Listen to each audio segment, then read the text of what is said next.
The sailor prevented the explosion by hand. The last years of the existence of the Soviet Union were marked by several disasters at once. We will not talk about Chernobyl, but in 1986 there was another incident with the K-219 submarine.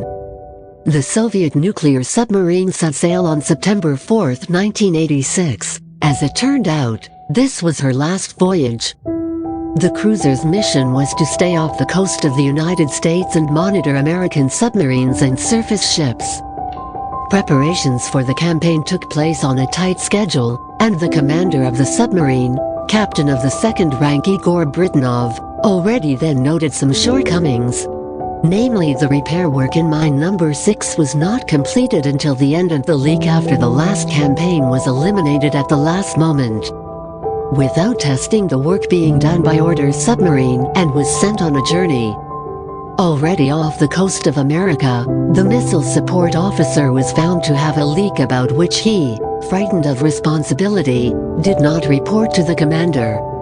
As a result, there was an attempt to eliminate the leak with improvised means. They tried to pump out the water with hoses and patch up the leak. But the submarine was sailing at a considerable depth and constantly had to make sharp maneuvers so as not to be recorded by American radars. Such maneuvers have been called by us specialists, Crazy Ivan. During the execution of such a maneuver, a depressurization of the silo with ballistic missiles occurred. So that the pressure did not explode the rocket, an emergency ascent was necessary, but there was not enough time for it. An internal rocket explosion occurred, which destroyed part of the boat's hull, but that was not the worst thing. The explosion destroyed the destroyed nuclear warhead hulls. The incoming water quickly mixed with the plutonium. As a result, nuclear gas began to flow into the boat.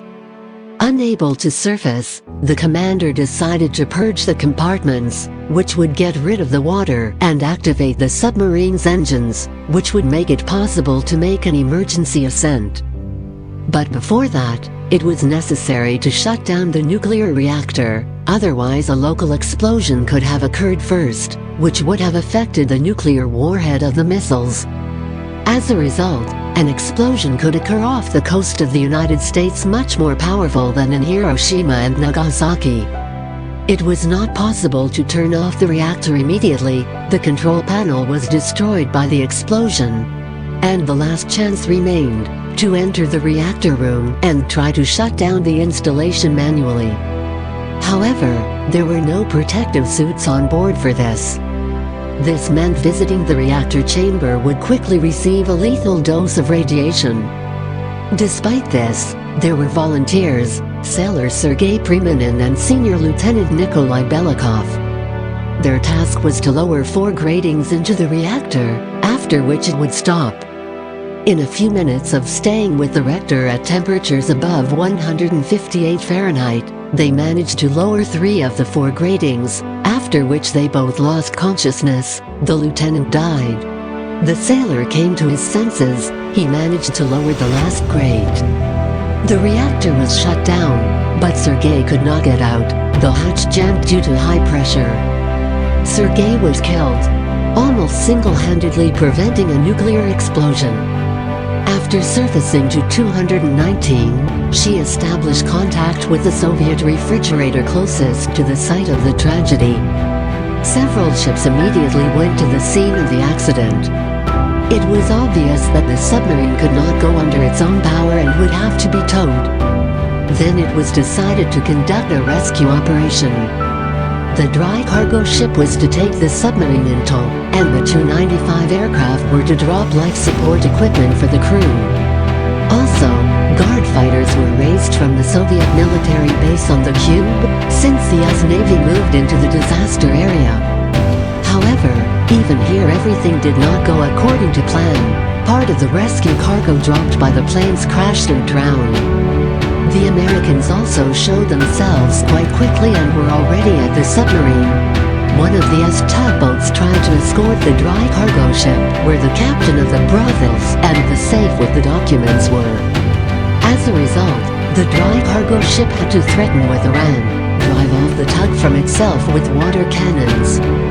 By this time, the American submarine had already approached the goal that was photographing the submarine, the entire special operation and its insides, which were visible through the hull. Further, the Soviets had another failure. The towing rope of the dry cargo ship broke off and the boat sank at a depth of 5,000 meters, taking 8 crew members with it. Upon arrival home, the surviving crew was arrested. The investigation dragged on until May 1987, when the new minister of the Ministry of Internal Affairs personally helped to drop all charges. The case was stamped secret. At the place of death, water was measured, plutonium from a nuclear reactor and 30 warheads was discovered, but a nuclear catastrophe was avoided.